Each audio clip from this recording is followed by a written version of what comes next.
வணக்கம், இது உங்கள் தினக்கதிர். லம்பார்ட் சரவணன் நகரில் 464 தேங்கி நிற்கும் அடுக்குமாடி குடியிருப்புகளின் கட்டுமானப் பணிகளை 6 மாதங்களுக்குள் மீண்டும் தொடங்கி முடிக்குமாறு முதலமைச்சர் என். ரங்கசாமி அதிகாரிகளுக்கு அறிவுறுத்தியுள்ளார்.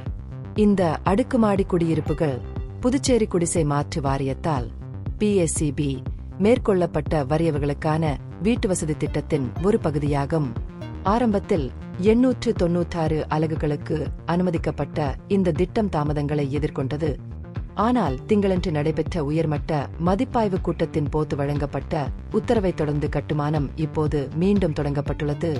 வீட்டுவசதி முயற்சி முதலில் 2008ஆம் ஆண்டு வீட்டுவசதி மற்றும் நகர்ப்புற வறுமை ஒழிப்பு அமைச்சகத்தால் அங்கீகரிக்கப்பட்டது.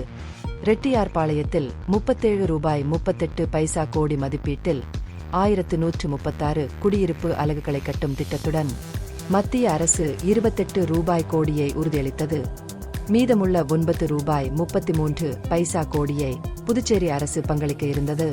இறுதியில் இந்த திட்டம் ₹46 கோடி அதிக செலவில் 896 அலகுகளாக திருத்தப்பட்டது. அதில் 432 கட்டி முடிக்கப்பட்டு பயனாளிகளுக்கு ஒதுக்கப்பட்டன. 2016ஆம் ஆண்டில் வீட்டுவசதி மற்றும் நகர்ப்புற மேம்பாட்டுக் கழகத்திடமிருந்து ஹட்கோ ₹14.38 கோடி கடன் பெற்ற போதிலும் மீதமுள்ள 464 அலகுகளின் கட்டுமானப் பணிகள் பணியை தொடங்குவதில் ஏற்பட்ட தாமதம் காரணமாக முடங்கின. இந்த திட்டத்தை தொடர கடனில் இருந்து ₹7.5 கோடியைக்கு விடுவிக்க நகர மற்றும் கிராம திட்டமிடல் துறை ஒரு திட்டத்தை சமர்ப்பித்திருந்தது.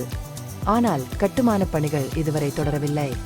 வீட்டுவசதி அலகுகளை முடிப்பதோடு மட்டுமல்லாமல் ஸ்மார்ட் சிட்டி திட்டத்தின் அதிகாரிகளுக்கு இந்த பகுதியில் அத்தியாவசிய உள்கட்டமைப்பு மேம்பாட்டை விரைவுபடுத்துமாறு முதலமைச்சர் உத்தரவிட்டார்.